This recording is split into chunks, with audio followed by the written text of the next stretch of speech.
அனைவருக்கும் வணக்கம். ஸ்டாக்ஸ் மகத் சேனலுக்கு வரவேற்கிறோம். இன்று நாம் மிக முக்கியமான சந்தை செய்திகளை பார்ப்போம். சென்செக்ஸ் 30.99 புள்ளிகள் உயர்ந்து 71,386.21 புள்ளிகளிலும், நிஃப்டி 31.80 புள்ளிகள் உயர்ந்து 21,544.80 புள்ளிகளிலும் முடிவடைந்தன. சுமார் 1980 பங்குகள் ஏற்றம் கண்டன, 1387 பங்குகள் சரிந்தன, 71 பங்குகளில் எந்த மாற்றமும் இல்லை. பாலிகாப் 200 கோடியை வருமான வரித்துறை கோரியதாக வெளியான செய்திகளை அடுத்து இந்த நிறுவனத்தின் பங்கு கிட்டத்தட்ட 9% சரிந்தது. டாடா மோட்டார்ஸ் நிறுவனத்தின் ஜாகுவார் லேண்ட் ரோவர் பிரிவு அக்டோபர் டிசம்பர் காலகட்டத்தில் 11 காலாண்டுகளில் மிக உயர்ந்த மொத்த விற்பனை புள்ளிவிவரங்களை பதிவு செய்த பின்னர் இந்த பங்கு 1.5% உயர்ந்தது. டிசம்பர் காலாண்டில் JLR விற்பனை ஆண்டுக்கு 27% அதிகரித்துள்ளது. பாரத் ஃபோர்ஜ் தமிழ்நாட்டில் தனது உற்பத்தி நடவடிக்கைகளை விரிவுபடுத்துவதற்காக அடுத்த 5 ஆண்டுகளில் 1000 கோடி ரூபாய் முதலீடு செய்ய நிறுவனம் ஒப்புக்கொண்டதை அடுத்து இந்த பங்கு 1.5% உயர்ந்தது. L&T ஹரியானாவில் கேம்ஸ் மேம்பாட்டுக்கான ஆர்டரை லார்சன் நிறுவனம் பெற்ற பிறகு லார்சன் மற்றும் டூர்போ பங்குகள் 1.68% உயர்ந்தன. லெமன் ட்ரீ ஹோட்டல்ஸ் உத்தரப்பிரதேசத்தின் மீரட்டில் ஒரு புதிய சொத்தில் கையெழுத்திடுவதாக நிறுவனம் அறிவித்ததை அடுத்து லெமன் ட்ரீ ஹோட்டல்ஸ் பங்குகள் 2% உயர்ந்தன. இந்த ஹோட்டல் 2025 முதல் செயல்படும் என்று எதிர்பார்க்கப்படுகிறது என்று நிறுவனம் தெரிவித்துள்ளது. IRB இன்ஃப்ராஸ்ட்ரக்சர் டெவலப்பர்ஸ் நிறுவனத்தின் பங்குகள் டிசம்பர் காலாண்டில் சுங்க வசூலில் 26% வருடாந்திர வளர்ச்சியை 488 கோடி ரூபாயாக அறிவித்த பின்னர் 8% உயர்ந்து 52 வார உச்சத்தை எட்டியது.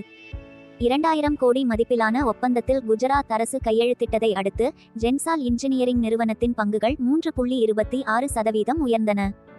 கபாசிட்டி இன்ஃப்ரா ப்ராஜெக்ட்ஸ் 200 கோடிக்கு கீப்-ஐ அறிமுகப்படுத்திய பின்னர் கேபாசைட் இன்ஃப்ரா பங்குகள் 3% உயர்ந்தன. SG மார்ட் நிறுவனத்தின் வாரியம் போனஸ் பங்கு வெளியீடு மற்றும் ஈக்விட்டி பங்குகளின் துணை பிரிவுக்கு ஒப்புதல் அளித்த பின்னர் SG மார்ட்டின் பங்குகள் 2% உயர்ந்தன. பங்குதாரர்களின் ஒப்புதலுக்கு உட்பட்டு நிறுவனத்தின் ஈக்விட்டி பங்குகளின் 1:10 பிளவுக்கு வாரியம் ஒப்புதல் அளித்தது. 10 ரூபாய் முக மதிப்பு கொண்ட ஒரு பங்கை தலா ₹1 மதிப்புள்ள 10 பங்குகளாக பிரிக்க வேண்டும். இனாக்ஸ் விண்ட் NLC இந்தியாவின் காற்றாலை மின் திட்டத்தை வென்ற பிறகு ஐநாக்ஸ் விண்ட் பங்குகள் 2% உயர்ந்தன. இந்தியாவின் மிகப்பெரிய ஆன்லைன் தொழில்நுட்ப பயண தளங்களில் ஒன்றான ஈஸி ட்ரிப் பிளானர்ஸ் இன்றைய வர்த்தகத்தில் மேலும் 5.65% உயர்ந்து தலா ₹45.80 எட்டியது.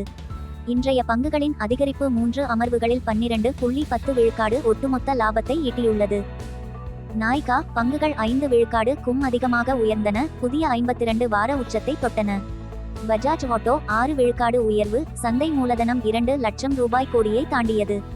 பஜாஜ் ஆட்டோ 4000 கோடிக்கு மிகாமல் மொத்த பரிசீலனைக்கு ஒரு பங்குக்கு ₹10,000 என்ற விலையில் தலா ₹10 என்ற முகமதிப்பில் 40 லட்சம் பங்குகளை திரும்ப வாங்குவதற்கான திட்டத்திற்கு நிறுவனத்தின் வாரியம் ஒப்புதல் அளித்துள்ளது.